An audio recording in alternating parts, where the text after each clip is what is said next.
Hello student. इसके पिछले video में हमने बात की थी नवपाषाण काल के बेसिक परिचय की और बात की थी हमने नवपाषाण काल की विशेषताओं की। हम पढ़ रहे हैं BA first year history first paper की फर्स्ट यूनिट। उसका पहला चैप्टर भारतीय इतिहास के स्रोत पढ़ा था।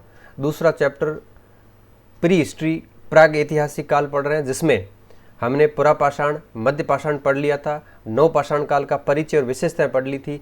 आज इस वीडियो में लेक्चर में हम समझेंगे नवपाषाण कालीन मुख्य स्थल कौन कौन से हैं, जहां से हमें नवपाषाण कालीन एक प्रकार से सामग्री प्राप्त हुई है, नवपाषाण काल के साक्ष्य प्राप्त हुए।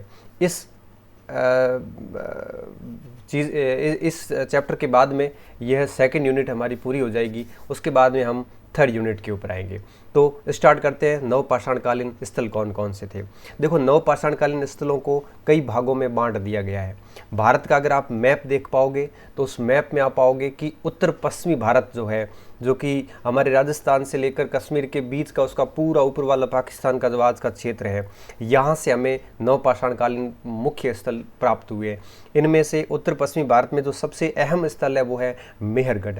यह क्वेटा से करीबन 150 किलोमीटर दूर स्थित है। यहाँ से नवपाषाण काल से लेकर सिंधु हड़प्पा सभ्यता तक के एक प्रकार से सभी प्रकार के साक्ष्य प्राप्त हुए। यहाँ से कुल 3 स्तरों पर खुदाई की गई है।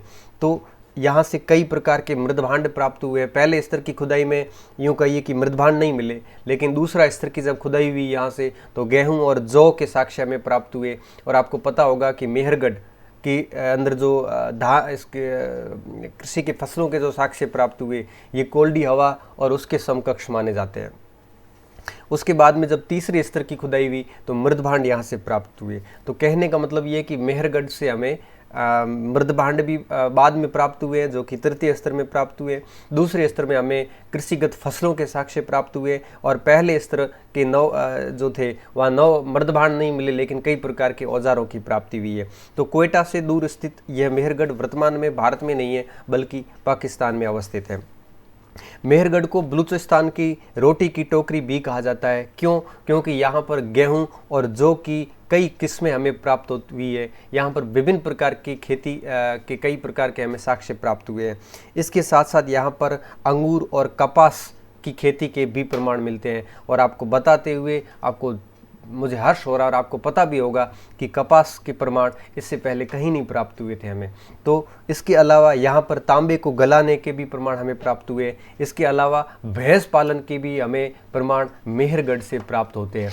मेहरगढ़ एक प्रकार से उत्तर पश्चिमी भारत का सबसे महत्वपूर्ण क्षेत्र है।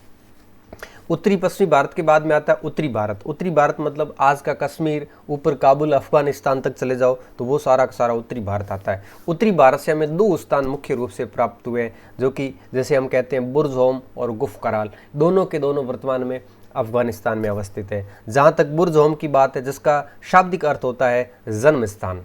क्या अर्थ होता है? जन्म स्थान। इसकी खोज 1935 में टेरा व पीटरसन के द्वारा की गई थी। बाद में डॉक्टर बीके थापर ने भी यहाँ पर अध्ययन किया था। और यहाँ से हमें 2 स्तरों की खुदाई की गई।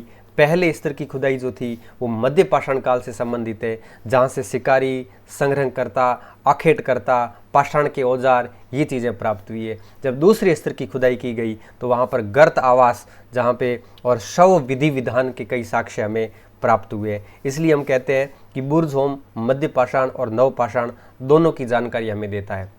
आपको पता होगा कि नवपाषाण कालीन स्थल बुर्ज़होम में जब दूसरे स्तर की खुदाई हुई तो वहाँ पर एक कब्र हमें प्राप्त हुई। उस कब्र में एक मालिक के साथ कुत्ते को दफनाने का साक्ष्य भी बुर्ज़होम से प्राप्त हुआ। यहाँ से तांबे के कई बाण भी हमें प्राप्त हुए। यहाँ से शिकार के भी कई प्रकार के साक्ष्य हमें प्राप्त हुए। इसके साथ साथ बुर्ज़होम के बाद दूसरा जो सबसे महत्वपूर्ण स्थान था वो था आपके गुफ कराल। उत्तर में बुर्ज़होम चला जाता है, बुर्ज़होम के दक्षिण में आता है गुफ कराल। गुफ कराल का शाब्दिक अर्थ होता है कुम्हार की गुफा। कुम्हार की गुफा, कुम्हार की गुफा का मतलब ये होता है कि कुम्हार जो होते हैं उनकी एक प्रकार से गुफा। यहाँ से 3 स्तरों की खुदाई हुई है। सबसे पहला स्तर जो हुआ उसमें मृदभांड रहित आवास हमें प्राप्त हुए। दूसरे और तीसरे स्तर में मृदभांड और हड्डियों के बहुतायत में हमें सामग्री प्राप्त हुई है। 1981 में अशोक कुमार शर्मा ने इस गुफ कराल की खोज की थी। उसके बाद में उत्तर पश्चिमी और उत्तरी भारत के बाद में जो तीसरे जो क्षेत्र थे वो थे आपके मध्यवर्ती क्षेत्र, जो कि मध्य भारत में स्थित हैं, जिसमें से सबसे मैं पहला नाम लूँगा कोल्डी हवा, जो मैंने पहले भी बताया था और वापस बता रहा हूँ। इस कोल्डी हवा बेलन नदी घाटी के किनारे अवस्थित है, यूपी के अंदर है, और यहाँ से नवपाषाण काल, ताम्रपाषाण काल और लोह काल के प्रमाण मिले हुए। और हाँ, मैंने पिछली वीडियो में बताया था कि धान की कृषि के प्राचीनतम साक्ष्य कोल्डी हवा से हमें प्राप्त हुए। चावल की खेती का न केवल ये भारत का बल्कि संपूर्ण विश्व का प्राचीनतम साक्ष्य, इस बात का विशेष तौर पर ध्यान रखना। ओगारेजा सताईवा नाम की किस्म इस समय यहाँ पर कृषि की जाती थी। कोल्डी हवा के पास बाद में महगरा, चौपानी मांडो और पंचो, ये भी मध्यवर्ती स्थल थे जिनका संबंध नवपाषाण काल से था।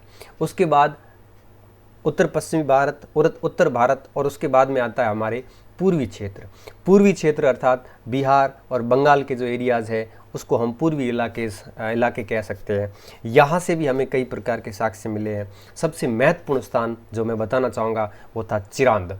चिरांद वर्तमान में सहारनपुर बिहार में अवस्थित है। यहाँ से अत्यधिक मात्रा में हमें नवपाषाणकालीन अवशेष प्राप्त हुए हैं।